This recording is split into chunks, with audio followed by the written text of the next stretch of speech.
ఇచ్చారు. నీకు? నాకు ఇచ్చారు. ఎన్ని మార్క్స్? మ్యాథ్స్లో 99, మిగతా దాంట్లో 100. మరి నీకు?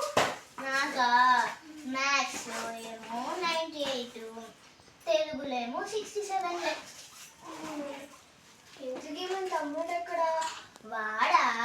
వాడికి కూడా పేపర్ ఇచ్చుంటాడు, ఫెయిల్ అయ్యి ఉంటాడు. అందువల్ల భయంతో ఇంకా ఇంటికి వచ్చిండాడు.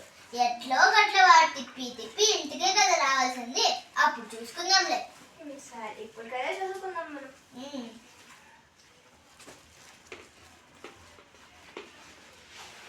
వచ్చాను.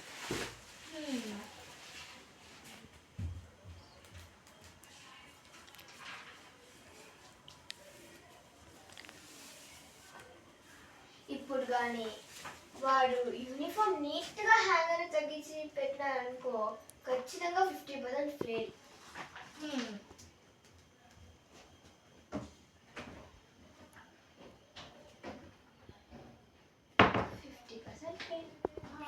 అయ్యో, ఇప్పుడు కన్నా వాడు వెళ్ళి వాటర్ బాటిల్ తెచ్చుకున్నాడు అనుకో, 100% ఫెయిల్.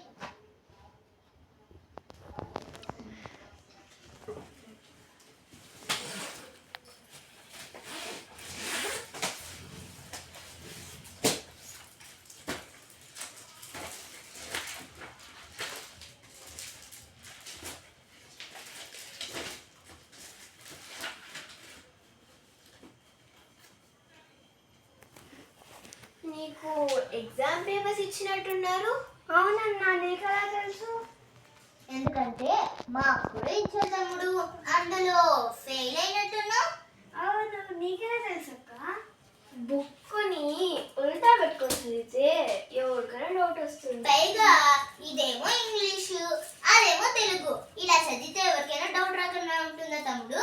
నీకు ఎప్పుడైనా నీట్గా షూల్ ర్యాక్లో పెట్టడము, యూనిఫామ్ తెచ్చి హ్యాంగర్లు తగిలించి పెట్టడము, చదువుకున్నప్పుడు వాటర్ బాటిల్ పెట్టుకోవడం అలవాటు ఉన్నాయా? లేదమ్మా. సరే, ఇప్పుడుకైతే మనం పేపర్స్ చూద్దాం. డాడీ అన్నం తినేసి నాకు చూద్దాం. ఎందుకంటే అన్నం తినకముందు మన చెత్త మార్క్స్ చూసినాను అనుకో, డాడీ మనకు అన్నం కూడా పెట్టడు. అదే అన్నం తినేసి నాకు చూపిస్తే అప్పుడు అన్నం అలా దొరకాలి కదా.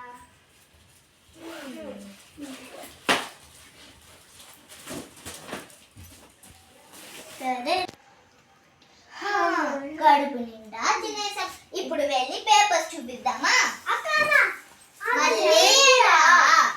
ఒకవేళ నేను ఫస్ట్ లో నిలబడుకున్నాను అనుకో, నా చెత్త మార్క్స్ చూసి మీ ఇద్దరు కూడా కొడతాడు డాడీ.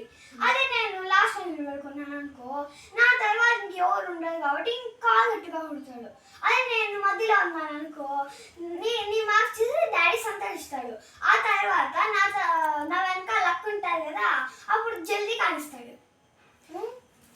ఈ తెలివేదో చదువులో చూపించింటే ఈ పాటికి బాగా పడతావు.